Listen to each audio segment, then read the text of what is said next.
নাম মৌসুমী মাহাতো, আমার সিস্টেমের বয়স 10 মাস।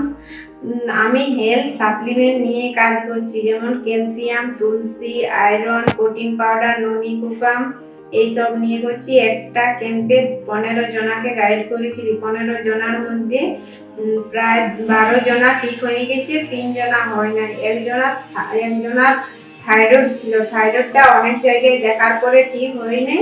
এখানে ফুল সাপ্লিমেন্ট খাই নিয়ে ঠিক হয়ে গেছে। 3 থেকে 4 বার সাপ্লিমেন্ট খাই নিয়ে ঠিক হয়ে গেছে। Thank you smart.